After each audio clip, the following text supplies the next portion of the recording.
Nii, siin on meil siis Viktor Mets, 40 aastat ilusti eesmärgipõhist trenni noortele ja lastele ja kõikidele teistele jalgpallihuvilistele siin Paide kandis teinud. Sinu alt on ilusti välja kasvanud erinevad Eesti mõistes suurmängijad nagu Alo Päärengub, Saho Vaiko, Lennart Roobad, Liivo Leetmaa ja nii edasi. Nimekiri on pikk. Räägi meile, mis tingimusi oled sina siin Paides jalgpalliga seonduvalt näinud, et kuidas on see areng nii platside kui ka muu taristu ja tingimuste osas liikunud?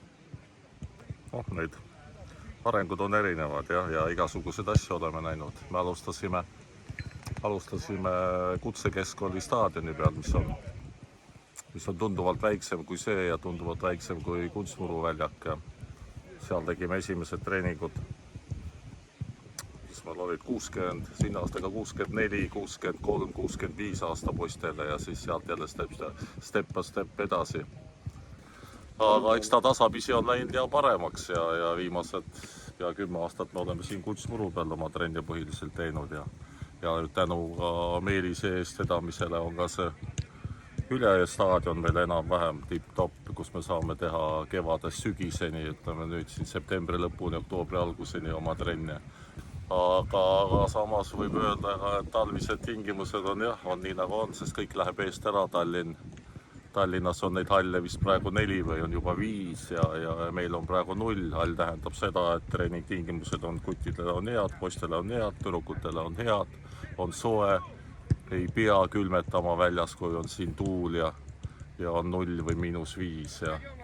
Ja tõepoolest üleeile vist tuli see kinnitusena Kersti ja teiste poolt, et ja Paide linnameeskond samamoodi avalikustas uudised sisehall Paidesse tuleb, et millised olid sinu vahetud emotsioonid, et sa tõepoolest oled siin pidanud 40 aastat käredat pakast taluma ja nüüd lähitulevikus saad sooja kupli alla talvel poistega minna trenni tegema. Ma nüüd ei tea, kas ma jõuan nii kaua enam veel trenni teha, sest aastaid on niivõrd palju. Sa oled kindlasti jõudnud juba tutvuda ka nende Paide jalgpallistaadioni ja jalgpallikupli erinevate eskiiside ja kavanditega, mis meil siin täna mängupäeval on püsti pandud, et mis tundid need sinus kui põlises Paide jalgpalli arendajas tekitavad? Väga hea, sellega me ikka jõuame teistele järgi ka ja enam ei ole nii, et kui läheb külmaks, et siis paljud lähevad saali sisse korvpallitrenni. Nüüd on ka nendel, kes tahavad või kes saavad ja kes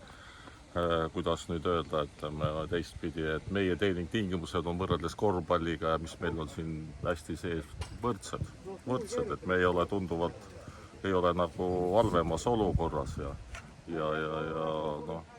loodame, et need treeningrühmad on ka paremini täis siis.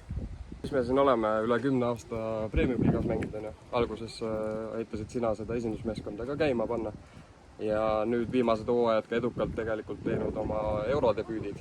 Et suvel me üheskoos läksime kõik Pärnusse, läksime kodumängu pidama, et samamoodi küsin, mis emotsiooni tekitab see potentsiaalne staadion siin samas Paides ja Eesti südames, et kuhu me saame ligi 2000 inimest panna tribüünidele istuma ja kus meil on muu kompleks ja muu selline taristu on euronõuetele vastav. Selle kohta ma oskan niimoodi öelda, et kui mina alustasin oma treeningutega, ma sellest üldse ei uskunud ja ma ei teadnudki, et meie mängijad näiteks võivad minna väljaspool mängima. Sellist asja nagu ei olnud, see ei olnud reaalne. See oli ju Nõukogude Liit ja kõik käis läbi suure selle Venemaa. Aga nüüd me hakkame tasapisi nendele järgi jõudma ja need treeningtingimused ongi sellised, et kuidas nüüd öelda, et me ei ole üldsegi nõrgemad kui Tallinn. Ühesõnaga, täname siinkohal Viktorit, kes on väga palju Paide jalgpalli ja üldse Eesti jalgpalli panustanud. Ühtlasi soovime ja loodame, et erinevad otsustajad teevad õiged otsused ja me reaalselt saame ka seda staadionit ja sisehalli siin aastal 2023-2024 näha, et saaksime oma klubiga ja kogu klubiperega teha jätkuvat ja selgelt ülespoole triivivat arengut. Aitäh, Viktor! Aitäh!